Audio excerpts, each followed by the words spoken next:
Howdy, I'm Josh. And I'm Kyle, and together we're the tech support guys for Kelfords Cams. We're here today to do a video on our Evo cams. We recently commissioned our new CNC cam grinder. It has a small wheel grinder in it that can make a more aggressive roller profile than we've ever been able to do. So what we've decided to do is look at our most popular roller profile cams, being the 272s for the Evo 8s, and see what we can do to make them more aggressive without making them any more aggressive for the valve train stability.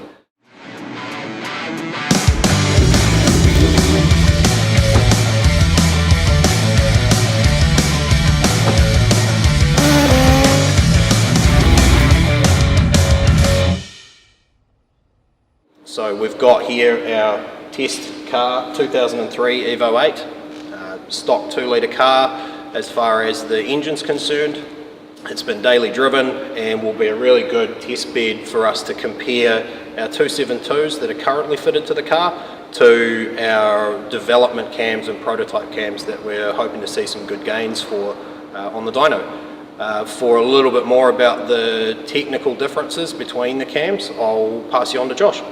We're trying to achieve the same 272 advertised duration between the two sets of cams, but we're adding lift, which gives us more total area at the valve. This should allow us to have the same throttle response as our early 272, but an increase in performance and top end horsepower. So that would probably increase like power and torque earlier on in the rev range as well? 100%. Under the curve? Yep, because you've got more total area in valve timing. Your seat timing stays the same, yep. Which gives us good response, but allows to have good horsepower everywhere else. Things like valve train stability, are we thinking that we're going to be more or less harsh on the parts? So with the valve train stability, we've got a baseline of what works. The 272, our TX272 range has been out for 12 years now. It's been an industry performer, an industry leader. So we've used that acceleration as a baseline. We haven't gone past that because we do know that if you go too far past where we're at now, the Evos have problems with rockers breaking. Yeah. So keep that status quo and worked our magic basically everywhere else with the load. Cool. So just try and make a stick that gains everywhere and loses nowhere. It's 100% it. Quick rundown on the parts that are in the car and in the motor. It's a real sort of basic street 2-litre setup, which is fairly common. This is what most people are running. We've got a basic fuel system. We're looking at a DW300 in-tank fuel pump, nothing special, which runs up, feeds some Bosch 1000cc E85 compatible injectors, AMS full intercooler and piping kit, stock intake manifold. We've got a Force Performance cast exhaust manifold. It's a really nice bolt-on upgrade. Hanging off that, the most important part, I suppose, after the camshafts is the turbocharger we're running. It's a bolt-on Intense Turbos 5556 out of Australia. We've picked that because it's a really good responding unit for a 2-litre engine, great on strokers as well, but in this case we're still 2-litre. Obviously the camshafts, currently we have the 8 TX272 cams fitted. We also have the Kelfords Cams KVS 63 BTKX valve springs and titanium retainers fitted to it. That's pretty much it in terms of modifications for the engine. We put the cam gears on there specifically so that we could talk about dialing the cams in, which I'll probably pass you on to Josh with a little bit of that, just for explaining the process of what we did. Including fitting solid lifters to dial it all up accurately. So yeah, do you want to let everyone know what we did? So yeah, with the 4G platform, they run a hydraulic lifter from factory. So when we put a camshaft in and we're trying to dial up the camshafts, we have the problem with the lifter bleeding down. So a part of the process was to fit some some solid lifters and remove all the lash that we possibly can. So basically the valve is open about a foul. That allows us to get an accurate dialing up. It was fantastic. Our cams were dialed up on 0 marks and within a degree or two of what they're supposed to be at the cam card. So it's great. Yeah. So we have dialed them to the specs on the cam card as we recommend it, to make it so that's the benchmark, so that we know what we're comparing to. We've done measuring of the camshafts that we're going to fit, so we know based on where the engine is set up right now where it will go when we fit the prototype camshafts. We'll know where they're set up, and a big part of the testing too is while we're on the dyno, we'll be moving the vernier gears around to optimize the valve timing for the different cam sets that we're going to be putting in. What the settings that work for the 8 TX272s in this setup may not be ideal for the prototype cams. It actually may want to be advanced or retarded on intake or exhaust. We'll find that out. See, this is the valve train. This is actually measured in the cylinder head. So we've taken the geometry, designed the profile, ground it onto the camshaft, and put the camshaft in the cylinder head and measured it with our measuring software.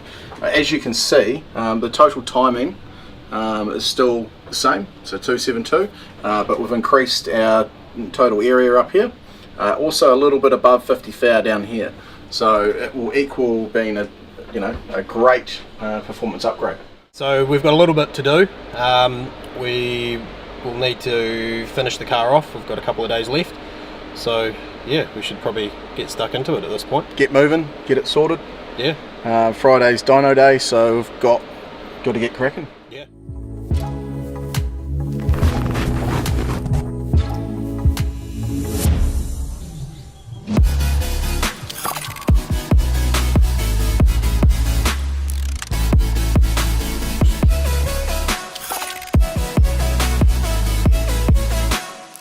Good morning. Alright, so we're here at Specialised Auto Services. We brought the car down yesterday, we strapped it onto the dyno, did a few basically dyno runs, couple pulls, set the car up. So we're ready to go this morning, do a couple of runs. Cool. So once we've run up the car this morning on the 272 cams as they stand, we'll let the car cool down. We're going to swap the cams out for one of our competitors' cams that are a comparable spec, see where we stand with those, and then we will swap those out and eventually fit the 272R spec later this afternoon, to make sure that we get the most consistent results we can. We're trying to get it all done in one day, and we're also going to make fuel and timing adjustments as we go to make sure that we are getting the optimal tune for each set of cams, so that we're making everything as fair as possible and making the results as clear as possible. So let's get stuck in, eh?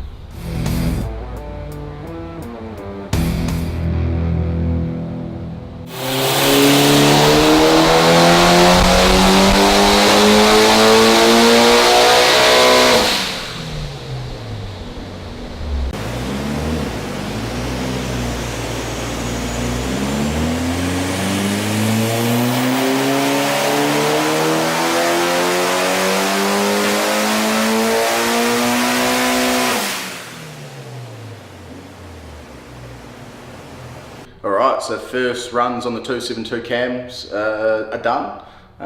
We've got a pretty happy 386 horsepower on 24 pounder boost. The car's actually on MPD 100 octane fuel, which has been really good. So the car's not limited. So we're able to achieve 8 degrees of timing. Car won't want any more timing. It's pretty happy there. So just having a quick look at the torque and power curves that we've managed to get. We're coming up here just after 4,000 RPM. I'm thinking about 4,300. It clips up at about 470 Newton meters, holds fairly well, and then starts to drop away at about 6,000, which gives us this, quite nice power curve coming up to the peak of 386 at about 6,500 RPM. So what we're trying to achieve with our testing is to see if not only we can make these peak numbers, you know, the 386 horse, the 471 Newton meters higher, but also if we can get this curve to fill out more in here and, you know, start making more power under the curve, as people say. So we would expect to see the torque curve get a little higher and then hold a little longer, and if we can do it, possibly even get it to come in a little bit earlier as we start to muck around with the cam timing on the dyno. So the next step is to fit our competitors' cams and do some baseline running. See how we go.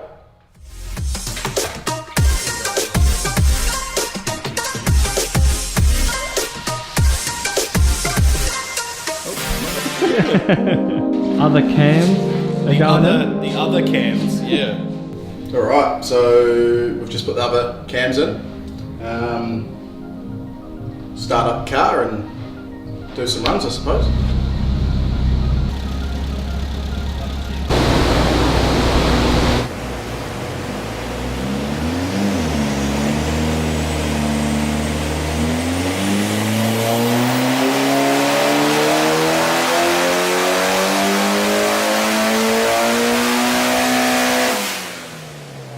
All good. All right, so run was very successful. We've got some pretty good data. Do you want to explain, Kyle? Yeah, sweet. So we ran the car up. It had the same amount of timing, which was the timing it wanted with the 272 cams of 8 degrees. We kept the boost pressure the same at, it was around about 24 pound. And we adjusted the VE table for fueling. Just to make sure that we were giving the cams the best chance they had. We did notice quite a big change in VE for the competitors' cams. So I'll show you on the screen what we found. So we've put the best run for both cams up on the screen. First thing we noticed when we first fired up the car with the competitor cams was there was a noticeable drop in idle vacuum. So with those cams being a little bit bigger than our 272s, we kind of expected that with a little bit more overlap, which gave it a more aggressive idle off the cuff. And then what we've also seen is the other cams did actually give us a little bit of a torque increase earlier on in the run. So from 3000 RPM up to, you know, more or less where we had peak boost pressure coming in. They were a little bit ahead of the 272s, a bit more torque all the way up to there. And then as you can see here, the solid line is the competitor cam and the dotted line is our 272. Once we get up to where the turbo's at about peak boost, we're pretty much more torque all the way until it falls off at 7500. And that is reflected over here in the horsepower graph as well. So, you know, right down here at sort of 3300 RPM, you know, the other cams are about 10 or 15 horsepower ahead of ours. And then as they start to come up to about just before peak torque, about that 4300 mark, the 272s take over, and then we're making more horsepower pretty much all the way to 7500 we're cutting off. Not a big difference, but a difference nonetheless. So yeah, we've kept the test as consistent as we physically can with our changing day, but the dyno is calibrated very well and is making all the compensations that we need to make sure we're getting everything as right as we can. So as far as boost pressure goes, what we can see here is the competitor cams were getting the turbo to react a little bit quicker than the 272s were, and that is where that difference in torque that we saw just before has come from. So it's the turbo spinning faster and earlier and getting up to that peak boost pressure a little bit quicker. And then, you know, as you can see, the line is pretty good, you know, across all the way to red line, so that's not a bad thing. Fairly good responding turbo for the size of the engine, so you know, we're getting some really good numbers and good results for a little motor with a big turbo. So now we need to get into changing cams again today and run up the new 272Rs and overlay them across these power curves and see what we find.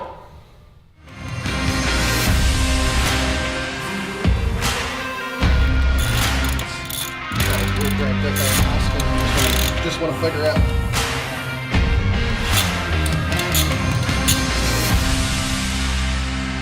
Cool. All right. So just getting the 8-TX272R cams that we're about to bring to market.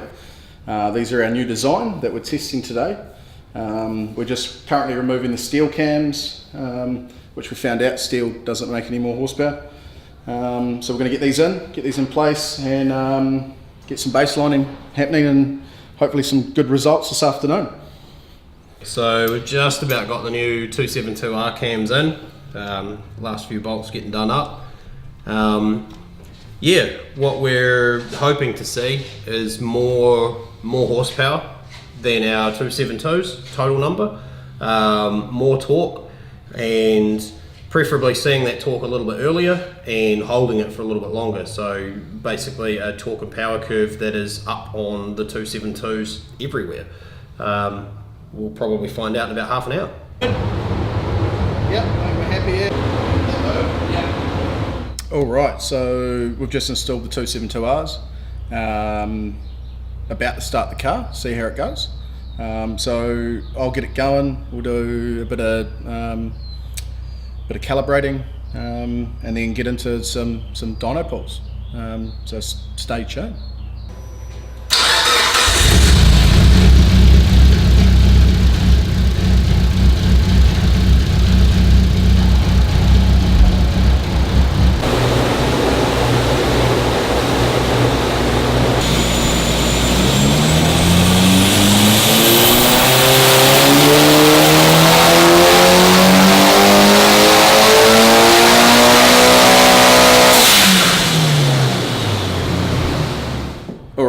So we've got our 272Rs in the car, and we've just done some calibrations. Not bad. We were expecting a little bit more, but gains are gain. So, and we haven't seen any losses. So, Kyle, what do you reckon? Yeah, sweet. So I suppose it's somewhat of a testament to our original 272 spec that the new and improved spec hasn't improved as much as we had thought it would. But we'll show you the improvements we've got here now. So the purple line is the new 272R cam, and the dotted yellow is our 272s that we ran up first thing this morning. As you can see, they are coming in a little bit earlier, the new cams. They're ramping up a little bit higher. Boost control's taken over at this point, which is where we get that little bit of a dip, but it does come up to a slightly higher, and we're not talking much, but a slightly higher peak torque figure, and then it does carry much the same torque curve, and then over 6,000 RPM it's holding that torque just a little bit better, which you do see in the power curve. So the purple line again is ahead of the dotted yellow right up until you see that boost control come in. Then there's a slight dip, and then it carries on with much the same power curve. But we do get up to a slightly higher peak of 390 horsepower this time, and it actually carries on and holds that power beyond peak power a little bit better. So we are seeing all of the things that we expected to see, albeit not in as greater portions as we had foreseen. But that's why we do testing, so that we can figure out if what we think is going to work actually does.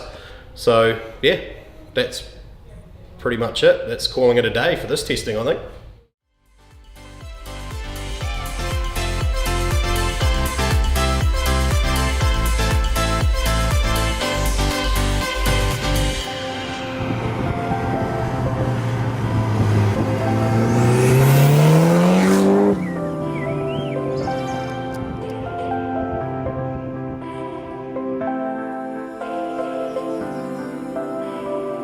Cool, so we've had a week to sort of reflect and see how the car's performing after being on the dyno. It's resumed some of its daily duties. We've got the baby seat back in the back seat, and we've had the weekend out at the Fours and Rotors South Island Champs down in Timaru over the weekend.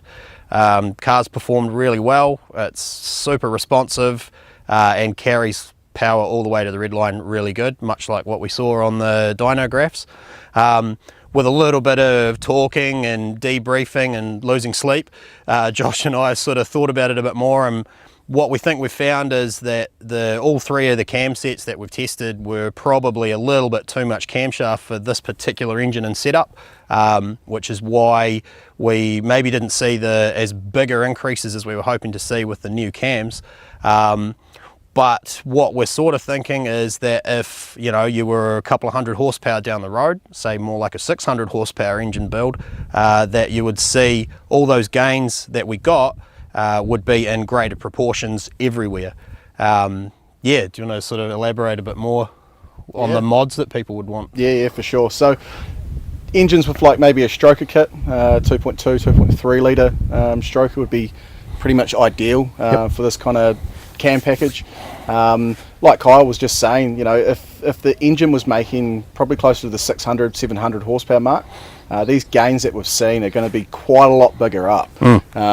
That's really where a 272 cam is designed for that 600 or 550 to 650 kind of horsepower mark. The reason we used the 272 was because it's been the industry go-to camshaft. So we kind of needed to compare apples for, you could say. Apples for apples, apples for apples. So everyone got a bit of a taste for what a 272 cam could potentially go to. So this is probably the first of many videos that we plan on releasing. There's going to be a lot of technical stuff moving forward. New engines, new platforms. I'm sure the Evo is going to pop its head out again. It's a bit of a test pig for Kelford Cams. So if you guys like our stuff, make sure you like it. Follow us on Instagram, Facebook, subscribe to YouTube. Yeah, and if you're in need of any technical advice, any recommendations for camshafts, for your car, make sure you get in touch with either Josh or myself or any of the other guys we've got back at work, either through our website, kelfordcams.com, on our Facebook page. We have Messenger up and running. Yeah, we're here to make sure we can get you going faster, so get in touch. Service the world. Yeah. Kelford Cams.